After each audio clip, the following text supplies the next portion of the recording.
పోలీసులు మీకు సహాయం చేస్తారు. సరే మేడం. రమ్య మ్యామ్. అందరినీ తీసుకెళ్లి స్టేట్మెంట్ తీసుకుని పంపించేయండి. Okay ma'am. రండి. వెళ్ళండి. రేయ్ చెప్పరా, నీ గ్యాంగ్ ఎక్కడున్నారు?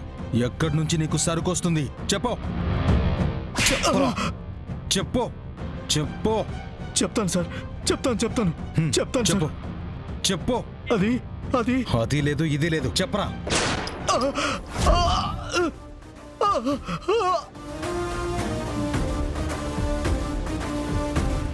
జడి ఆకార్ నుంచే షూట్ చేశారు. రేయ్ ఆగండ్రా. రేయ్ రేయ్ రేయ్. ఛ! వచ్చింది మీనన్ మనుషుల్లా ఉన్నారు కదా జడి. అవును కేడి, కానీ మీనన్ లేకుండా గ్యాంగ్ ఎలా నడుస్తుంది? ఎవరు మీనన్ నెట్వర్క్ ని టేక్ ఓవర్ చేసుకున్నారు? జడి అక్క చెప్పినట్టు మీనన్ బ్రతికే ఉన్నాడా? నేను గన్ పట్టుకొని ఇక్కడి నుంచి బాబాయ్ని షూట్ చేయబోయాడు. మామూలుగా అయితే అలా జరిగే అవకాశమే లేదని చెప్పేదాన్ని కేడి. జరిగేవన్నీ చూస్తుంటే ఆలోచించక తప్పడం లేదు. కళ్ళ ముందు చూసిన దాన్ని నమ్మాలు, ఇప్పుడు జరుగుతున్న వాటిని నమ్మాలు తెలియడం లేదు. ముందసలు ఏం జరుగుతుందో కనిపించదు. మన ఇన్ఫార్మర్స్ అందరినీ ఫీల్డ్లోకి దింపి ఇన్ఫర్మేషన్ గ్యాదర్ చేయమని చెప్తాను. ఏదైనా మూమెంట్ ఉంటే మనకి ఇన్ఫర్మేషన్ వస్తుంది. ఓకే, నేను సాధు సార్కి జరిగింది రిపోర్ట్ చేస్తాను. ఓకే జడి, పద.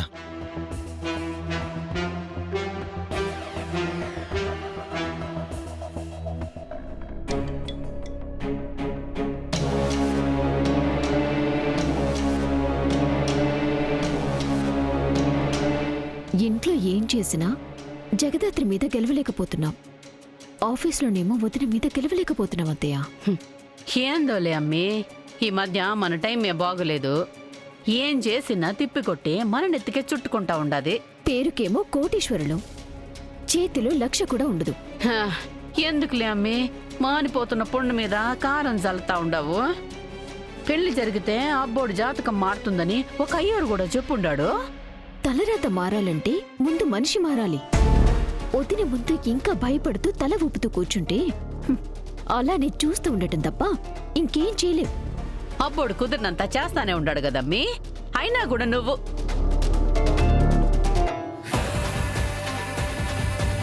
అమ్మీ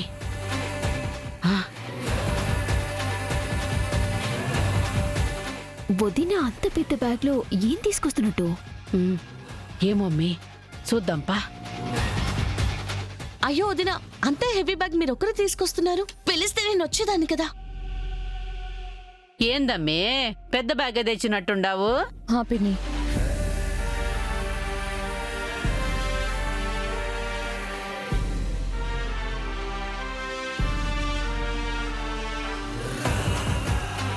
ఇంత క్యాష్ ఎందుకు తీసుకొచ్చావు అక్క? ఒక పెద్ద కన్స్ట్రక్షన్ ప్రాజెక్ట్ కోసం డీల్ ఫైనల్ చేయడానికి టోకెన్ అమౌంట్ కింద 10 కోట్లు రేపిస్తున్నాను. అందుకే మనీ డ్రా చేసి తీసుకొచ్చాను. హో, కానీ ఇంత డబ్బుని మీరొక్కరే తీసుకొచ్చారా? బయట రోజులు అసలే బాలేవు కదా వదినా, ఎందుకింత రిస్క్ చేశారు? మాకు కాల్ చేసి ఉంటే నేను దాత్రి వచ్చేవాళ్ళం కదక్కా. ఎందుకు? డబ్బు నొక్కేయడానికా? అనామకుల్ని ఇంట్లో పెట్టుకున్నామని మరి తెలుగు తక్కువ వాళ్ళం అనుకోవద్దబ్బి. దొంగ చేతికి తాళం ఇస్తే ఏమవుతుందో మాకు కూడా తెలుసు. దొంగల గురించి దొంగతనాల గురించి ఇప్పుడెందుకు లేండి అత్తయ్య గారు. నిజాలు మాట్లాడుకోవడం మొదలు పెడితే మళ్ళీ మీరు ఫీల్ అవుతారు. అంటే ఏంటి నీ ఉద్దేశం? మేము దొంగతనాలు చేస్తామని అంటున్నావా? మరీ అంత డైరెక్ట్ గా అడిగితే ఏం చెప్తాం నిషి? మామాటానికైనా కాదని అంటాం కదా. ఏంట్రా ఏం మాట్లాడినా ఊరుకుంటావు అనుకుంటున్నావా? యువరాజ్ ఆగు, మొదలు పెట్టింది ఫస్ట్ నిషి వాళ్ళే కదా. అంటే ఏందమ్మి, జాగ్రత్త చెప్పేది కూడా తప్పేనా? ఇప్పుడు ఇంత డబ్బు తీసుకొచ్చి రాత్రంతా ఇంట్లో పెడతా అంటున్నారు. మీరు మనీ డ్రా చేసిన విషయం తెలుసుకొని ఎవరైనా దొంగతనానికి వస్తే లేదా ఇంట్లో ఉన్న వాళ్ళకి డబ్బంతా తీసుకొని వెళ్ళిపోవాలన్న దుర్బుద్ధి కలిగితే ఏం చేస్తావక్క? డబ్బు మనిషితో ఎట్టాంటి తప్పైనా చేయిస్తుందబ్బి. అబ్బా, ఇన్నాళ్ళకి కరెక్ట్ మాట చెప్పావే. మీ పిన్ని చెప్పింది కరెక్టేనమ్మా. ఇక దాని తోకలు రెండు ఈ డబ్బు కోసం ఏమైనా చేయొచ్చు. ఏంది బా కిండలు చేస్తా ఉండావా? మీ మంచి కోసం ఒక్క మంచి మాట చెప్పడం కూడా తప్పేనా? సరే, డబ్బంతా మీ దగ్గరే పెట్టుకోండి. రాత్రికి జరగరాంది ఏదైనా జరిగినప్పుడు అందరం కూర్చుని కలిసి ఏడుద్దాం.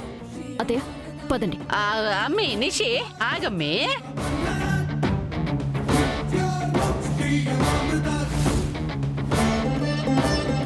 అమ్మా కౌశికి, నాకు వీళ్ల మీదనే డౌట్గా ఉంది. చచా, మరి మన కంపెనీ కోసం తీసుకొచ్చిన డబ్బుని వాళ్ళు తీసుకోర్లేండి బాబాయ్.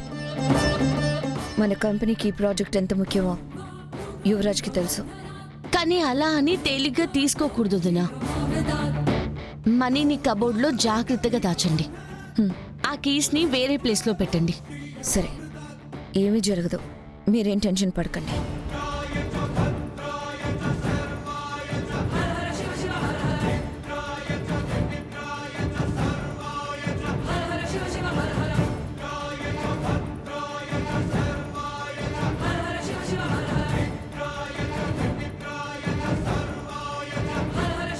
దాత్రి, నిషి వాళ్ళని అస్సలు నమ్మడానికి వీల్లేదు. ఇవాళ కావాలనే డబ్బు పోవడం గురించి అంతలా మాట్లాడారంటే ఖచ్చితంగా ఏదో ప్లాన్ చేస్తారు. వాళ్ళు ఏ ప్లాన్ చేసినా తిప్పి కొట్టడానికి మనం రెడీగా ఉండాలి కేదార్.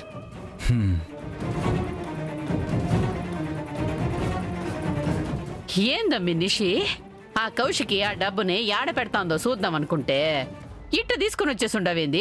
చూసి మాత్రం మనం చేసేది ఏముందత్తయ్య? ఆ డబ్బు కనిపోతే ఇల్లంతా మన మీదకే గొడవకొస్తారు. అప్పుడు అక్క నాన్న ఇద్దరూ కలిసి మనం తీయన ఆ డబ్బుని మనల్ని కట్టమని చెప్తారు.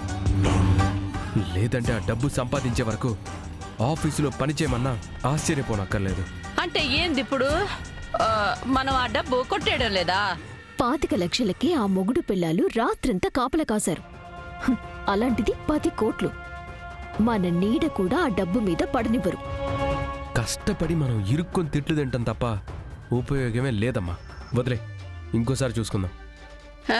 ఛే, ఆమె జగదాత్రి ఇంట్లో అడుగు పెట్టక ముందు ఎప్పుడు ఎంత కావాలంటే అంత కౌశికి తెలియకుండా నొక్కేసి ఉండేదాన్ని.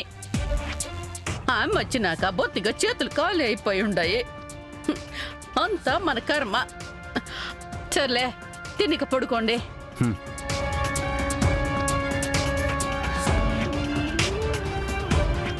డబ్బంతా మీ దగ్గరే పెట్టుకోండి.